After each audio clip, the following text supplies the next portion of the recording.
Hi, good afternoon, good morning, and good evening to all of you. My name is Percy J. Riley. I'm from uh, Los Angeles, downtown LA, and I have today here with me Dr. Matthew Thomas, and I would like for him to introduce himself. Yeah, thank you, Pastor Percy. So my name is Matthew. I'm from here in California. I was just talking to Pastor Percy just now. I went to undergraduate at Pepperdine University, just up the road from where Percy works, and was there for undergraduate, and then did master's studies at Regent College in Vancouver, and then doctoral studies in New Testament and patristics at the University of Oxford over in England. And I teach now at the Dominican School of Philosophy and Theology in Berkeley, which is part of the Graduate Theological Union up here. So I've been teaching up here for a number of years, close to home. And yeah, it's really, really grateful for the opportunity to serve up here. Excellent. Okay, let's. I have a few questions for you, my brother. Uh, Feel free to take your time explaining, or if you don't want to answer a question, that's okay with me. The first question is speaking about the doctrine of justification. What is justification? Boy, that's a great question, isn't it? Yeah.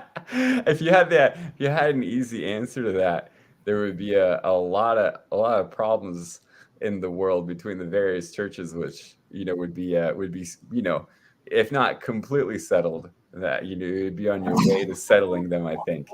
Um, so some of the context for this is I was asked a couple years ago to write an article on the doctrine of justification for the St. Andrew's Encyclopedia of Theology, which is a great resource that's come out. Which is basically the idea is you get scholars in the field who write articles to make an encyclopedia, but that's available for free, worldwide, so that anybody across the world who wants to learn more about theology can have a source that's there for them, that is updated consistently, that's peer reviewed, that has hopefully good scholars that are creating and updating the material. So I was asked a couple of years to do this, and what I found is that it's a very, very difficult topic. It's an area that I've been working in for a number of years on my own, in my own studies, my doctoral studies. But this was the first time writing a piece just on the doctrine of justification itself. And so to get directly to the question is what is justification? What are we talking about? Um, the definition that I begin with in the article is that justification is how it is that we as humans are established as righteous before God. And I take that language from St. Paul in Romans 5. We're established as righteous before God. And then the follow-up question is, well, what does it mean to be established as righteous? What are we actually talking about when we say that? And in looking at the biblical material and then looking at the history of interpretation, what I do is I look at justification within three categories. So the first category is what we call the forensic category, or the legal category. And what that refers to is the forgiveness of sins, that this is a declaration of righteousness. This is vindication, a declaration that one is not guilty, that one's sins are removed and forgiven. And so that's one interpretation, and I think especially among Protestants, but not solely among Protestants. You definitely see it among Catholics, and then elsewhere in the Bible and Fathers, etc. This sense of justification as being declared righteous, as being forgiven. The second interpretation, the second category of interpretation that I talk about, is the effective sense of justification, which also goes by other names like the factitive sense.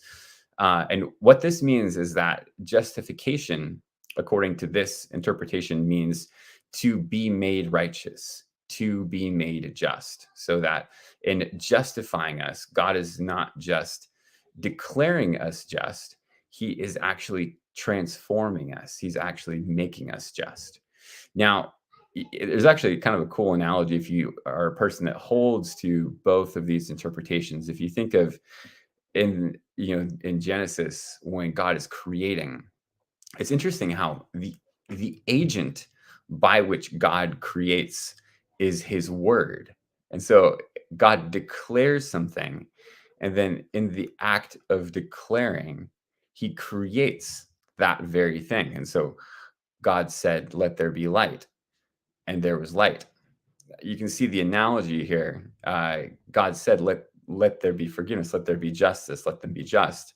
And here they are now just. They're now forgiven. They are indeed now actually righteous. They are what it is that God declares. And so that's the second sense. You see that, especially prominent in the fathers, but you can see in a lot of other places as well.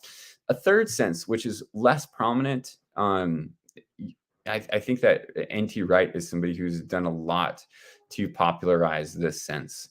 And it's not just him. You see this elsewhere in the tradition. And I think that there is scriptural warrant, at least for this, as an undertone, that justification is incorporation into God's people, that it's incorporation into Christ himself. Well, what does this mean? Well, it means that in being justified, you are being declared as a member of God's family. You're being declared as part of God's people. And what Wright does, which I think, he is a lot of warrant for what he's doing. He's looking in the context of Galatians itself and saying, when justification comes up as a point under discussion, the point under discussion is who is actually part of God's people. Are the Gentiles actually part of God's people as well? Do they belong at the same table as us? Or do they belong at a different table? Are they supposed to be elsewhere? And what Wright argues is that justification, while he's not denying other senses to it, what he's saying is that this is at least according to his view, the primary sense, that to be justified is to be united with God's people, and to be united with Christ, you can say. And so that's the third interpretation. Those are the three, I guess you say, main categories if you go through the whole history of interpretation. And depending on where you are located denominationally, and even just individually, you will probably hold to some combination of these three. You will find some people who will, argue that it's only, just one of these senses, but most interpreters throughout history have seen it as being, at least one, usually more than one sense. And then you can get to the question of, which of these is primary. I think you're still muted, Pastor Percy. Yes, as some people were here, they were talking out loud. Yeah.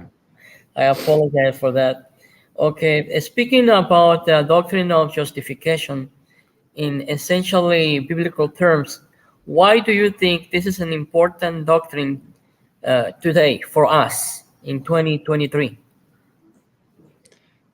Gosh, that's a good question. And I think it's going to depend on, where you're located, in the sense of, what your own church background is, because I think that for different people, it's going to matter for different reasons. If you're looking at just for everyone in general, I think that the reason that it matters, whether you're Protestant, Orthodox, Catholic, the reason that it matters is because it's biblical. And so if it's biblical, if it's something that is in Scripture, then it matters for all of us. And if you look at the places in Scripture where justification comes up, it's in quite important places. And so if you think of Abraham and Abraham's justification, where he trusts in God and God accounts it to him as righteousness. Well, if we're all in some sense children of Abraham, then I think it's significant. How is it that we do that? How is it that we become children of Abraham? What's the basis of that? If you think of a passage like Isaiah 53, that the righteousness of the servant, God's servant, who we recognize as Christ, that by his righteousness, by his faithfulness, that he is going to justify many. What does that mean, actually? What's the nature of his work in us, for what it is that he does for us? I think we go to the New Testament.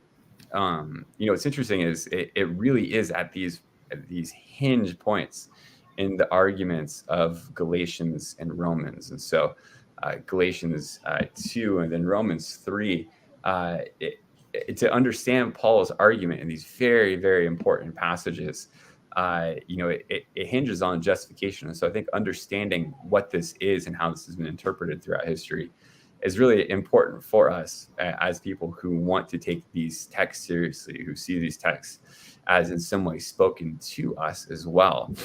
I think if you maybe take a step, back from that and say, within individual denominational contexts, why is this significant? And if we had an Orthodox brother here with us, they probably wouldn't have the same sort of, I guess you could say, there wouldn't be any kind of angst over this topic, because the Orthodox pretty consistently throughout history they've just interpreted the primary sense of this as being made righteous. And so because of that, there's nothing really to fight over. It's great. They love it, but there's no real conflict there. The conflict is really between, especially Catholics and Protestants, beginning in the 16th century with the Reformation, and then various Protestant groups among themselves who have varying views as to what it is that Paul means by justification. And for a lot of these different Protestant bodies, their understanding of justification is something that they see as fundamental to their own DNA as Christians. And so because of that, if you're, say you're a Lutheran, for example, this is going to be really, really important to understand this, and hopefully to understand this rightly. Not every Protestant necessarily thinks that way. There's lots of different kinds of Protestants. Lots of Protestants just don't really have a different view than the majority view as it's been held through history. Just in that the things that are distinctive about Luther's interpretation or Calvin's interpretation, they don't necessarily go with those in the same kind of way. And so if you're from the Anabaptist tradition, for instance, most Anabaptists, though not all, tend to just follow the traditional line on this. But if you are from a Reformed or Lutheran background, especially, this is probably going to be pretty important for your own self-understanding as a Christian. Good. Okay. In his first edition of Justitia, McGrath claimed a misunderstanding of the doctrine on the part of St. Augustine by not knowing the original Greek. However, this was discarded in the latest edition of this book, arguing that in reality a relationship was found between Augustine and the Greek exegetes like Chrysostom. How can we understand this? Do you understand my question? Yeah. This is kind of funny. So this is Alistair McGrath, who is somebody who I've had the privilege of working with over the years. And I first met him as a graduate student, actually, and he was somebody who he heard the dissertation that I was interested in writing, which was looking at the early church's interpretation of works of the law. And he was really encouraging, and he encouraged me to come to Oxford and to come study there, which is where I ended up at. And in the course of being there, he and I were corresponding over various things, and I was using his book, Justitia Dei, and was coming across, as I was researching in the early fathers, I was coming across a number of things that is the audio there okay? Yeah, I'm okay now. Sorry about that. No, it's fine. I was coming across a number of things in the early fathers that didn't seem to match up with what he was saying in that book, and I was familiar with the narrative as far as Saint Augustine being the one who was the originator of this interpretation, and I'd seen it in in McGrath, and then in other folks like Wright, and number of people elsewhere. And I was looking at all of these early fathers that I was reading for this dissertation, and just think it seems like their interpretation of this is, to be made righteous. And so what I did was I just sent him a quick email, and I said, "Hey, I'm coming across this stuff," and I sent him a number of the passages I'd encountered, and just to see what he thought of it. And he said, we should probably get together and talk about this. And so we got together and talked and went through everything. And he's like, you're absolutely right. That I am going to have to rewrite this book, because he went through and he had looked at all these passages as well. And what he said was, for him, when he first wrote this book, is back in like 1982, it's such a huge book with such a huge scope that he was reliant heavily on secondary scholarship, and not as much primary source material, just because there's only so much primary source material that you can engage with in one book that's looking at 2,000 years on a topic. Well, it turns out that a lot of the secondary sources that he was making use of just weren't reliable when it came to the early data here. And so, and to his credit, he went back and took a couple of years and really rewrote the book. And I know that there's other people who had given him kind of encouragement with other things to update in the book as well. So I know I'm not the only one to work on this with him. But he, to his credit, he went back, he looked at all the the early evidence, and realized it was mistaken. And so you can see when you get to the fourth edition of his book, it's quite a bit different. If you see this article that I've written, what I've done is I have in some ways filled out a bit of the early church's interpretation of justification as well. It's something that I've, within this article, really tried to focus on. Not that it's necessarily an exhaustive treatment, because there's plenty of stuff that I wanted to fit in and just was not able to fit in. But I really wanted to give just a clear, honest, representative, take on what the early fathers understood by justification, because I think it's so important for subsequent interpretation and subsequent, ecumenical dialogue, to have an accurate understanding of the kinds of things that they're saying. And it's something that I think it's easy to caracature the fathers in one way or another, to just take one line out of context or another line out of context. And I know that denominationally, as something that I've come across from lots of people in lots of places, it's an easy thing to do. And so I've tried to do something that's hopefully gonna be better than that, and to be fully representative of what the early church taught in this particular area. Excellent. In a recent sharing, you told us about your tripartite discovery among parents about the doctrine of justification that was divided into forensic, transformative, and integrative. Can you go into more detail about that? I can go into as much detail as you'd like me to. let me ask you, Pastor Percy, is there anything in particular you want me to go into more detail with there? Because I gave you a little bit of detail in the beginning, and I don't want to, if you've got listeners on here, I don't want to bore them with just saying the same thing over and over. So is there anything specific that you'd like me to elaborate on there? Oh, I would like to say that feel free. I bet they will enjoy your explanation. Yeah. Well, maybe what I'll do is this. I can. What I can do is I can give you some sense of how it is that throughout the history of interpretation, these three categories relate to each other.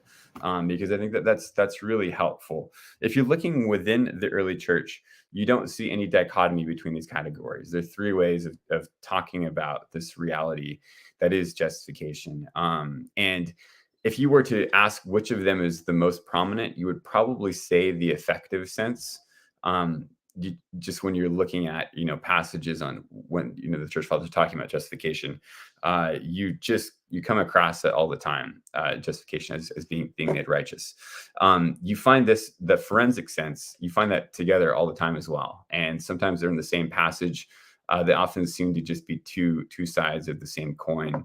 The incorporative sense shows up a little bit less, but it doesn't mean that it's not there. And I think, which I think is important, that it's not just a figment of N.T. Wright's imagination. I do think that it really is onto something. This carries through within the medieval period, and so there's a real consistency here between the church fathers, both East and West, and what you're going to see within the medieval church, East and West also. What's distinctive when you get to the Protestant Reformations, and if I'm jumping the gun with any of the questions that you have that are coming up, by all means, let me know. We can incorporate this into those or to that material as well. What's distinctive when you get to say Martin Luther?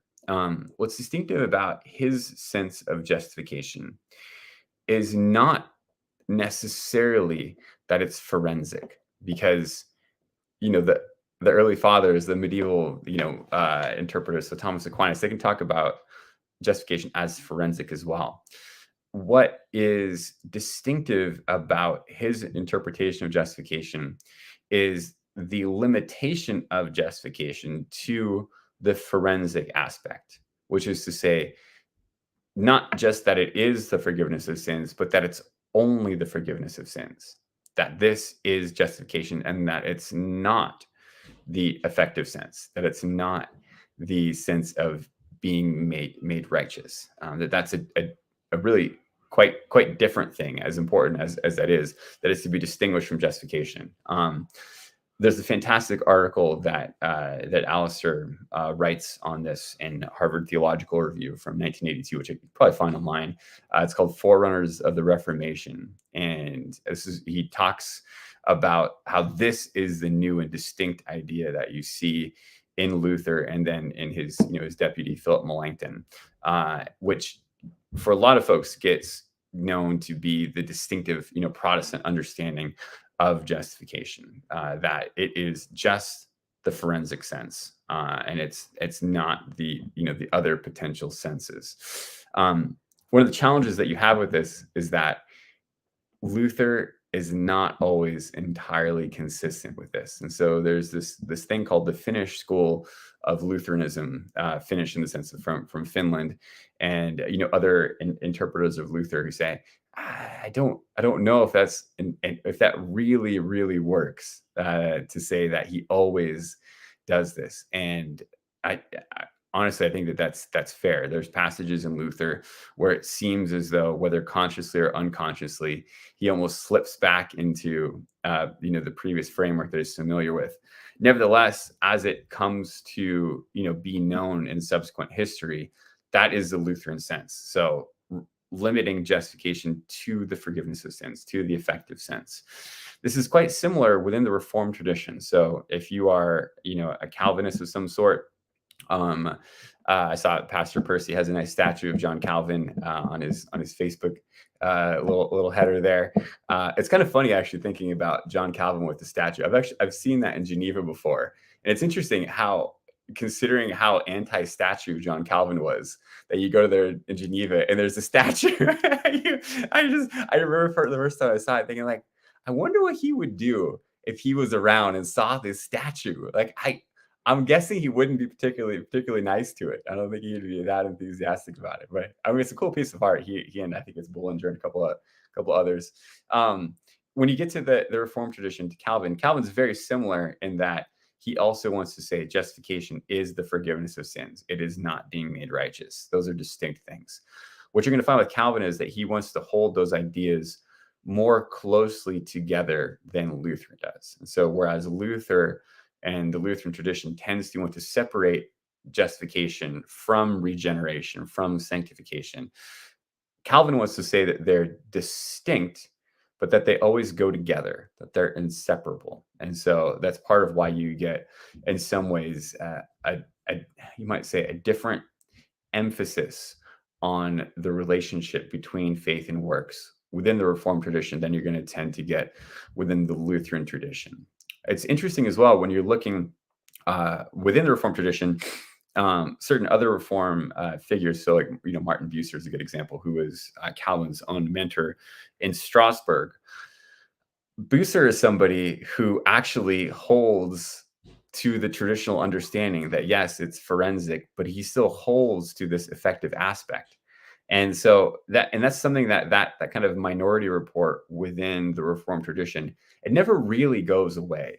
You always have, the Reformed tradition is, even though Calvin is such a prominent voice, it's always more than just Calvin. And so you always have certain figures within the Reformed tradition that continue to affirm that there is a transformative, an effective aspect to justification, like Augustine had done, even if they want to say, the forensic one is primary. And so that's a bit of, how it is that, if we're thinking these three categories and how they relate to some of the historical controversies that you'll find, that's how within those two traditions you end up getting a distinctive understanding of the doctrine. Like I said, it's not the same for all Protestants, because the Anabaptists and then the Anglicans as well, they don't perfectly align with either the Reformed or the Lutheran traditions. And so some figures will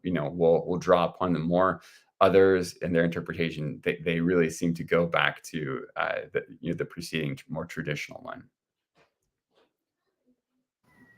Excellent. Okay, there is a talk of a relationship between the doctrine of Luther and Saint Thomas. What will be the similarities and differences? Yeah, it's a good question.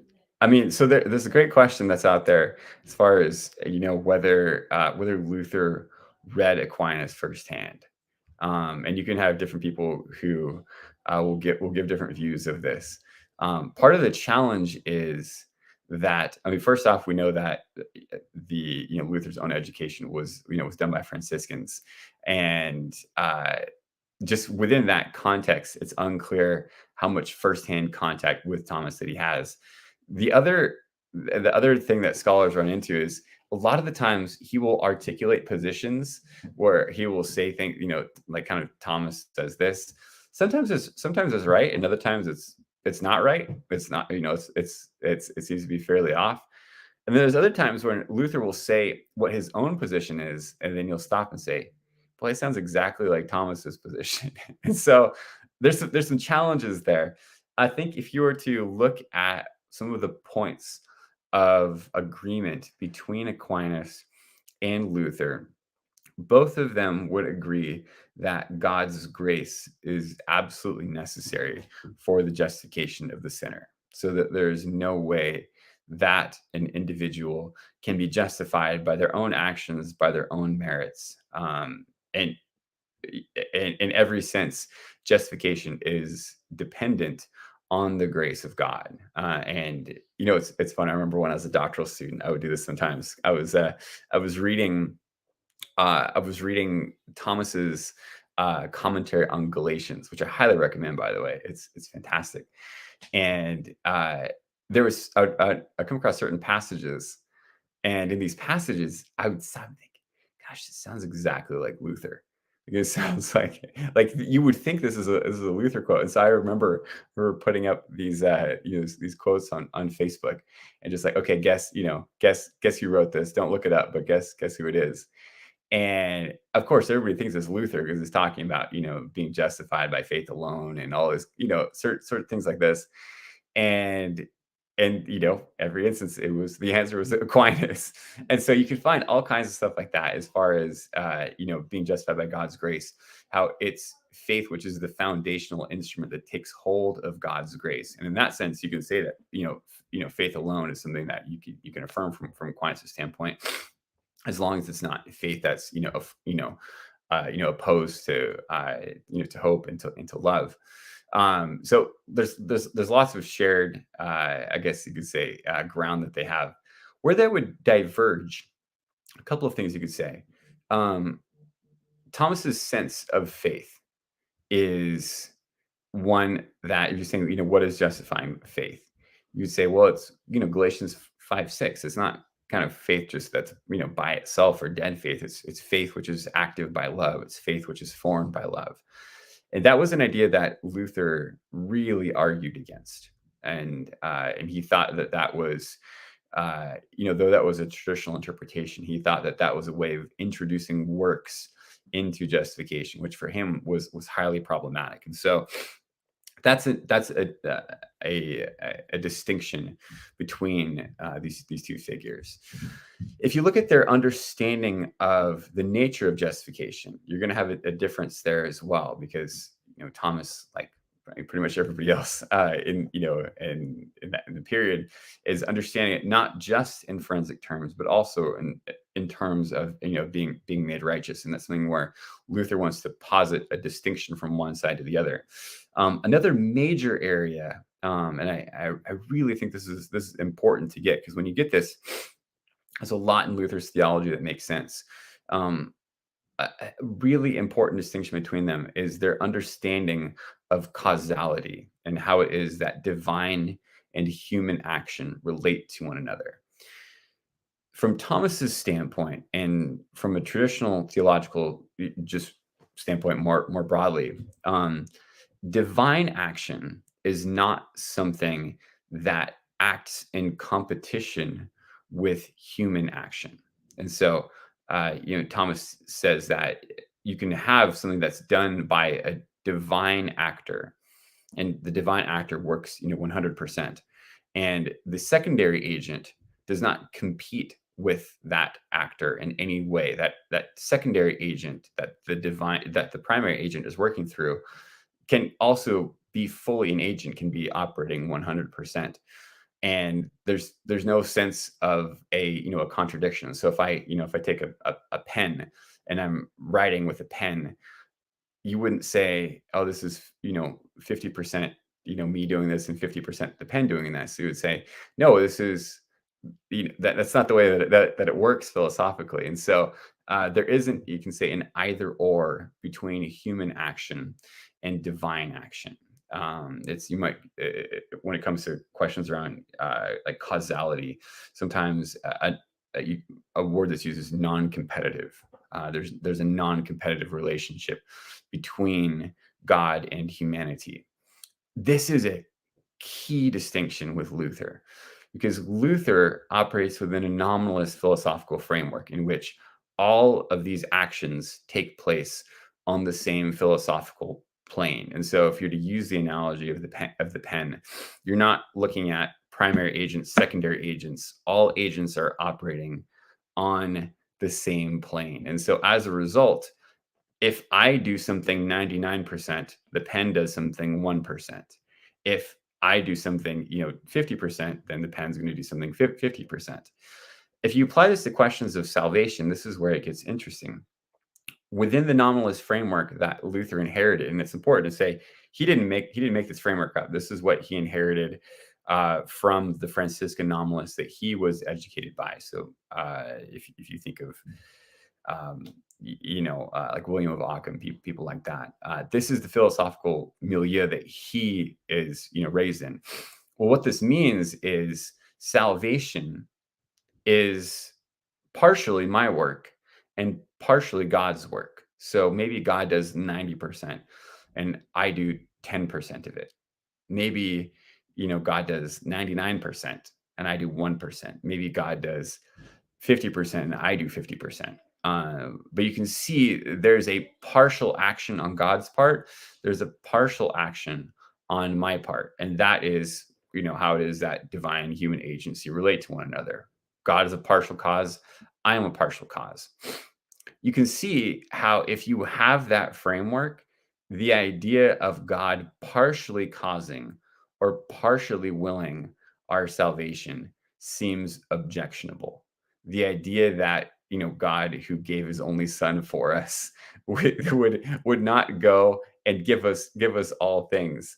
The idea that somehow God giving his son for us is 50% or 75% seems objectionable. And so from Luther's standpoint, it has to be God acting 100% for our salvation. But philosophically, because of the presuppositions that he holds to, this means that logically, humanity must contribute 0% to salvation. And it's really interesting when you really spend time with Luther. This is why he always, not always, but a lot of the time, he really problematizes good works. That's why he really problematizes ideas like trying to strive after your own salvation. Why would that be problematic in a way that it wasn't problematic for previous figures who didn't hold to this philosophical framework? If you, from a Lutheran standpoint, if you are trying to earn your salvation by works, if you're in some way not just receiving God's justifying gift 100% as a gift, as something that you can do nothing to add to at any point, if you're not receiving this as 100% God's work, what you're doing is you're necessarily taking it away from God. You're saying something that belongs to God, this is you're part of his 100%. No, that's okay. I'm going to take some of that and sort of I'm going to have that for my own. From Luther's standpoint, you're actually robbing from God. It's a kind of idolatry, and you're making yourself out to be God, something that belongs only to God. You're trying to do, yourself by your own actions. And not only is it a kind of self-idolatry, it's also going to mean that salvation is going to be lost because humanity is fallible. And so if it's up to, God 90% and it's up to me 10%, well, give humanity a long enough time, we're going to mess up that 10%. It's going to be lost. And so you can see the philosophical framework that Luther inherits and that he operates in. It almost necessitates that he, really strongly object to any sense of a participatory sense of justification. Or it's interesting because when he critiques other Protestants, so when he critiques, the Reformed, when he critiques the Anabaptists, it's really interesting. It's hard to understand why is he so angry at these other Protestants? Well, it's because of this framework that he holds to. If it's not God 100%, then we're not talking about the Christian Bible. We're talking about something else, because Christianity talks about how God operates 100% for our salvation. That part, I think you can say, is something that Aquinas would agree with. He would say, absolutely, God works 100% for our salvation. Where he would disagree is that Aquinas and most and really almost all interpreters in the preceding tradition as well would say God acting 100% for our salvation does not mean that we are not enabled to work as secondary agents, as secondary causes also, because philosophically, our agency does not operate on the same plane as God's agency, which is why, that he would, I guess if he's in a conversation with Luther, he would say something like, look at, Philippians 2. So, work out your own salvation with fear and trembling, for it is the Spirit of God that works in you both to will and to work according to his good pleasure. How you can have both of those things simultaneously, to actually 100% work on our own, but then to recognize that 100% working that we are doing only exists because God previously has willed and enabled us by his own good pleasure to be able to work, because he has also acted 100% for our salvation as well. So that would be a point where he and Luther would diverge from one another. And I think it's a really, really important point, because if you get that with Luther, I really think you get Luther's thought. And if you don't get that, you just think, why is he saying this? Like, why is he denying free will? It seems so strange. Why? But it makes sense when you understand philosophically some of the principles that he's holding to. Thank you, brother. Oh, I apologize for waving. I wasn't waving at you. It's some people passing That's by. okay. That it made me feel really special, but now I guess I don't feel so special anymore. Oh, no, you are very special, brother. You're Oh, very thank you. special. I appreciate that. I feel better Yes. now. Oh, yes. Okay. One of the last question. One of the last questions is the joint document between Catholics and Lutherans on justification seems to only transcribe what is coincident in names, but its theological background has left many dissatisfied. What do you think we need to understand about each other to solve this problem of division? That's a great question. Let me start by saying I think the joint declaration is a good thing. I think it's a good step. It's a step in the right direction. Honestly, even if there was no um, statements that were made, even if there was no formal declarations of anything, the fact that you have theologians of different denominational backgrounds, reading scripture together, praying together, and asking God together to help them to understand all of these things and working through the history together. Honestly, even if there was no fruit from it whatsoever, it would still be a good thing. And I think that the fact that what you have in the joint declaration is something that is imperfect, um, doesn't mean that there's not still value to that. And so I think that the first thing I would say is that I would encourage people just to read the joint declaration. I think that it's a good document. It does, I think, do a decent job of showing where there are differences still, and where things are not identical within a Lutheran understanding, to what you're going to have within a Catholic understanding. There's also subsequent documents that have been put out. So there's a really good one. I think this is from 20. What year was it? Maybe 2015. It could be 2013. It's called From Conflict to Communion. It's another really good document that I'd highly recommend. It's been read, I think, by a lot less folks, but it's really valuable also. Um, some of the shortcomings that you see with the joint declaration, a couple of things that you can know. You do still have, in some instances, a kind of unity by verbal ambiguity, which is to say, you're basically making the phraseology ambiguous enough that both sides can agree with it, even though you recognize that the two parties mean different things by what is being said.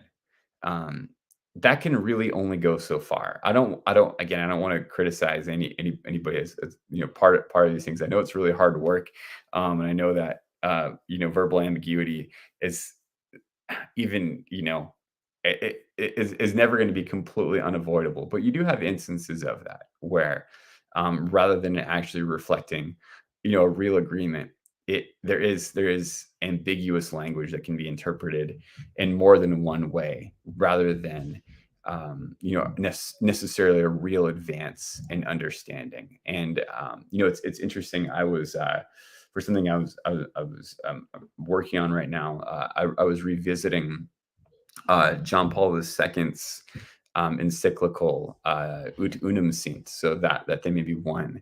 I was just reading it last night, actually, which is from 1995, and it's one of the things that he really actively discourages. He says, when we're working for Christian unity, it shouldn't just be on verbal ambiguity. It shouldn't just be, hey, let's make a formula that sounds like we're all agreeing, and that just kind of papers over the real disagreements that we still have. Because what he says there is, what you're going to end up doing is you're just going to move those disagreements down the line. You're just going to push them elsewhere, but they're not going to go away until you really actually deal with those issues. And so I think it's important to not be satisfied with just verbal ambiguity, but to try to get to deeper agreement beyond, hey, these are just words we can kind of basically agree to disagree on, almost, because they paper over the broader disagreements that we have. A second issue would be this: there is a question of who speaks for Lutheranism. And that, I think, is a challenge, because though you have Lutherans who have worked on this, and and I don't question that there are people who are trying to be faithful Lutherans and trying to be faithful to to Luther himself. There's also been a number of Lutherans who have said, no, we're not really we're not very impressed by this, and we don't find that what's happening here is particularly faithful to the Lutheran tradition. And so the Missouri Synod Lutherans in the United States, for example, the way that they, again, for as much appreciation as there is for what's going on, the way they haven't accepted something like the joint declaration. And the challenge there is it's often the Missouri Synod folks who are the more serious about Lutheran identity than, say, the evangelical Lutherans within the United States. So I think that's a real challenge, and it actually points back to an even deeper challenge, which is who actually speaks for Lutheranism. This is one of those things if you get into the decade or so after Luther's death, and even before that, even when he's still alive, you see some of these issues, because Melanchthon's theology, which ends up really being formative for confessional Lutheranism, is not identical to Luther's theology, and Lutheranism itself is not identical to Luther's theology. And so as a result, it's not going to be possible to put something forward which is simultaneously going to be 100% faithful to confessional Lutheranism and 100% faithful to Luther's own theology and writings as well, just because there is some divergence between them, and it's important. So in questions of free will, for example, there is a distinction that's there between Luther and Lutheranism. And so it's a challenge.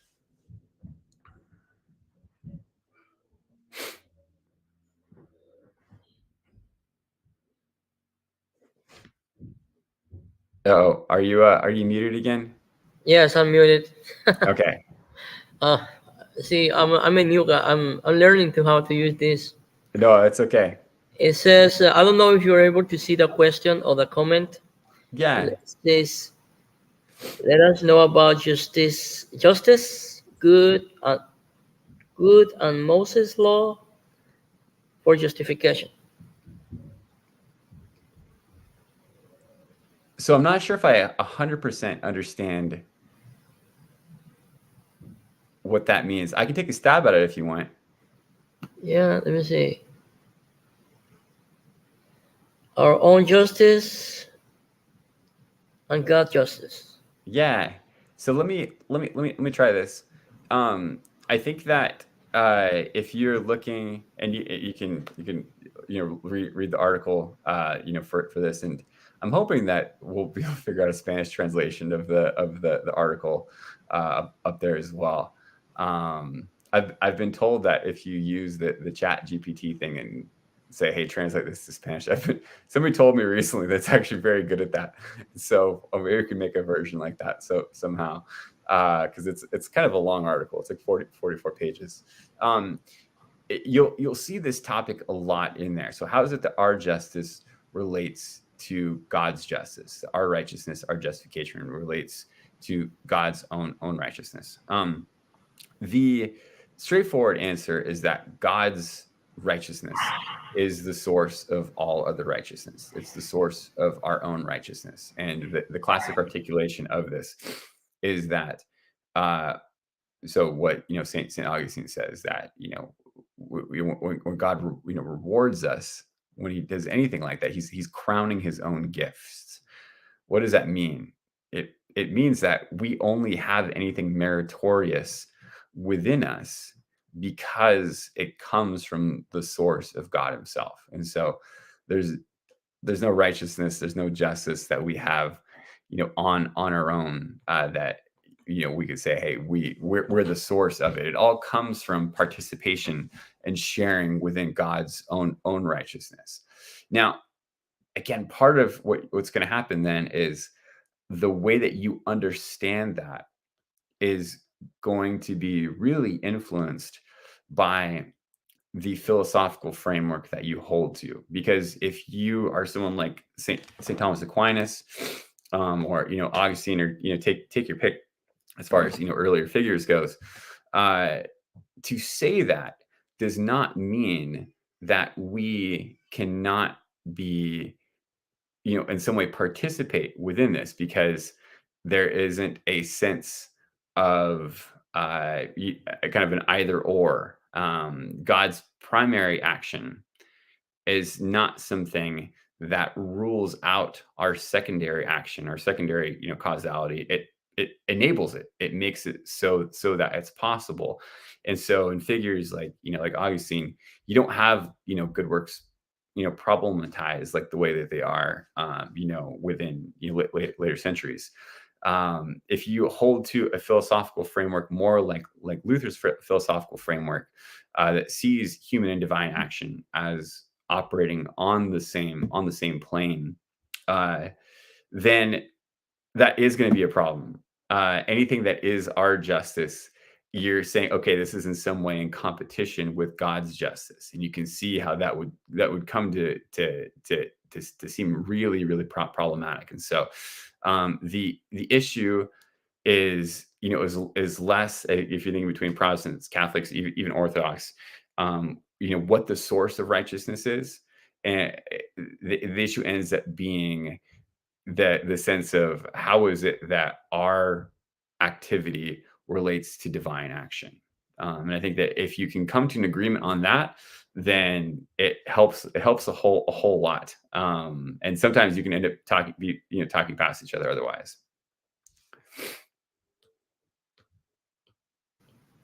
Okay. Okay. Let me ask Is there you. another question on there? Yes. It says. Oh. It says. Okay. The Reformed tradition is identified as the heir of Augustine grace. However, it is also stated that Trent reformulated his doctrine in Augustine. What truth is there in these two? Yeah, I'd be happy to take that on.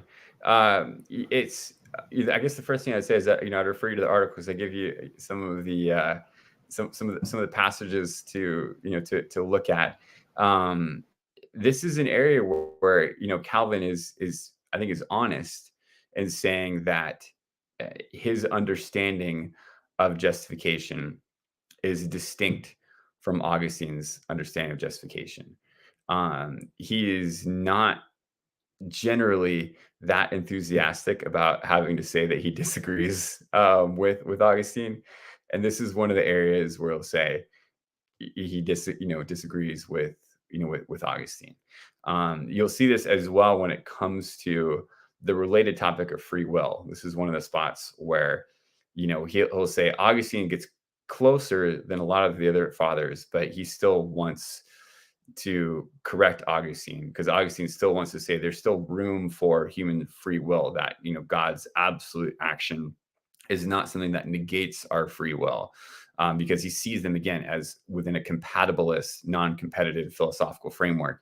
And that's not what Calvin holds to. And so Calvin rejects free will, and also rejects the kind of any sort of participatory sense when it comes to justification. So this is an area where both Calvin and Luther are going to be distinct from Augustine when it comes to this particular doctrine and how this works. And it's really interesting seeing within the 1530s and 40s, because it's not something that either of them are really enthusiastic about talking about. There's a famous instance.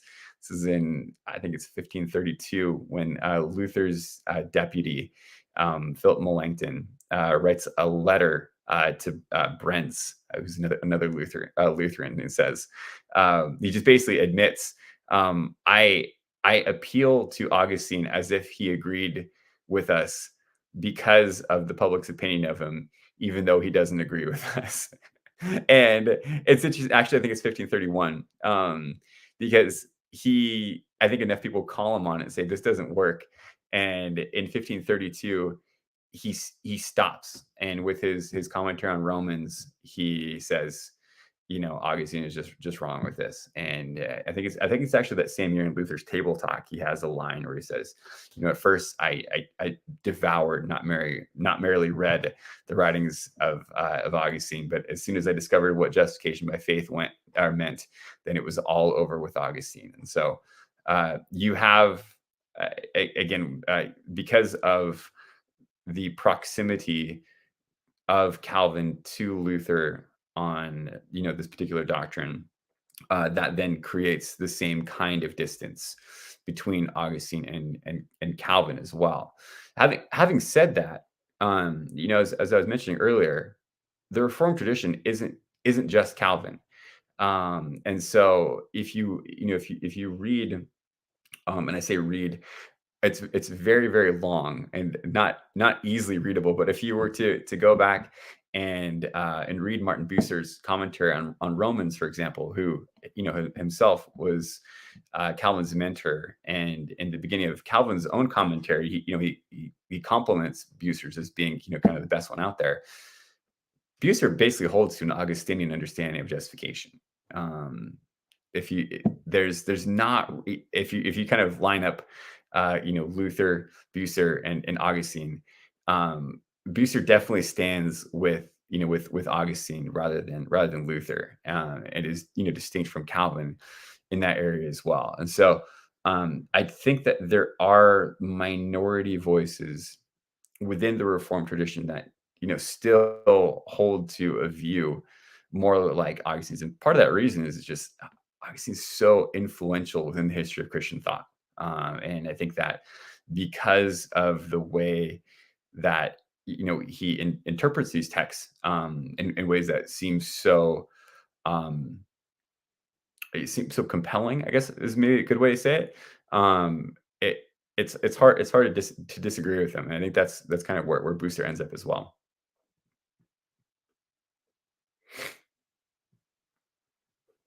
Pastor, I Put the audio again. there you are. Yeah, I know. Okay, I'm back. Okay. On my prior question, I asked you the joint document between Catholics and Lutherans on justification seems to only transcribe what is consistent in names, but in theological background has left many dissatisfied. The last question, and I promise it's the last question. What has been the sustained Eastern Orthodox development in this regard?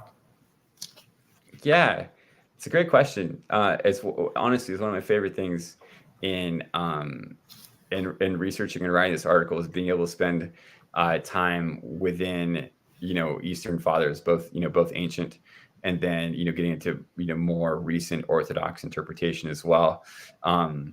And I actually I was emailing with an Orthodox priest who's at with Saint Vladimir's, which has the popular patristics series. There's a book on Clement I've been working on with them for forever, and part of why it's been taking so long is because this article took so long to write. And so I shared this article with him and said, hey, here's why my book is so late, because I've been working on this article. And so we were just emailing about that. And I was telling you that one of my favorite things about this article was being able to do that research.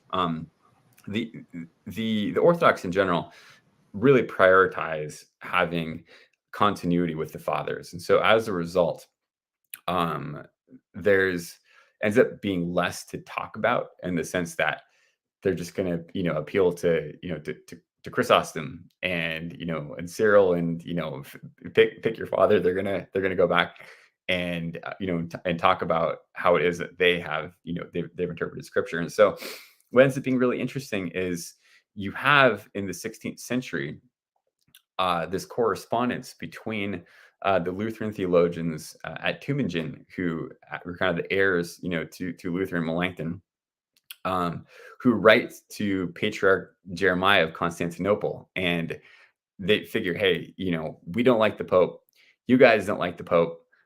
Let's be friends, and maybe we can sort of figure out some sort of agreement together. And it's really interesting. There's this kind of series. It's kind of like three, you might say, cycles of correspondence that goes back and forth between them.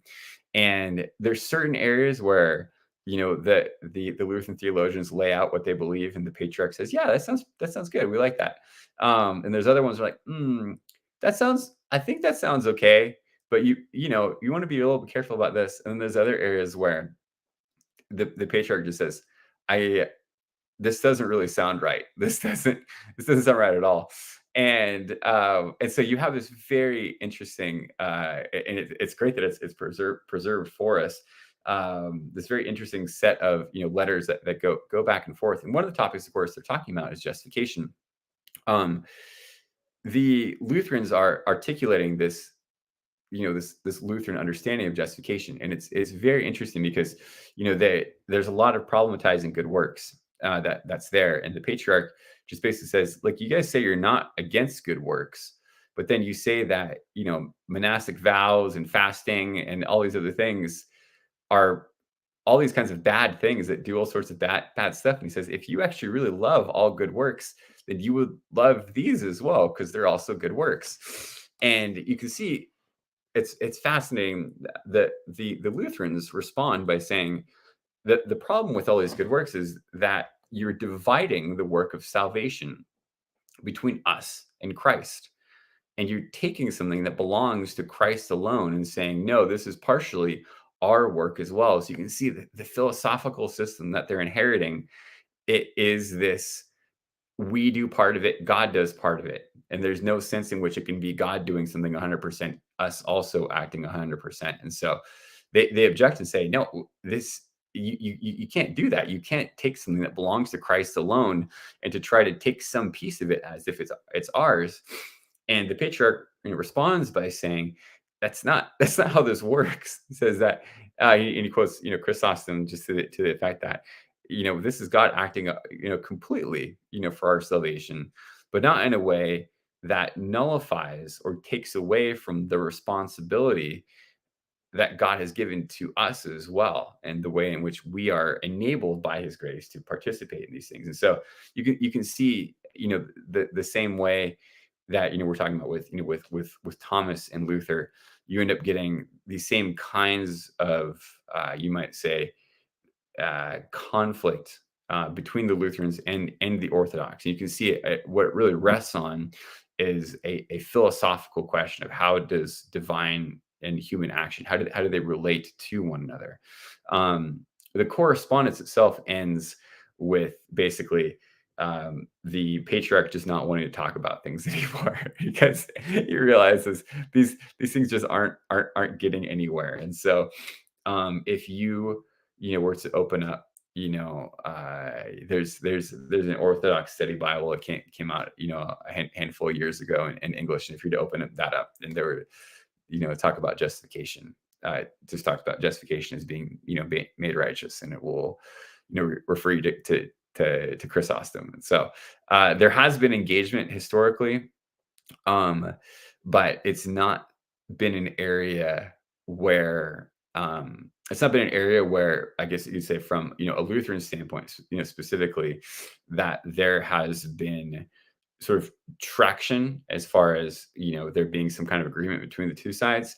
Having said that, I think that even though they're these 16th century conversations, even though they ended in disagreement, I think that the fact that we have this preserved and we can see actually pretty clearly the areas of disagreement is really helpful for us to see, actually, what, they agree on a lot of things, but there's a couple of underlying things that they're just seeing this through totally different lenses. Okay. Well, Brother Matthew, I want to express my gratefulness and a big thank you for your time.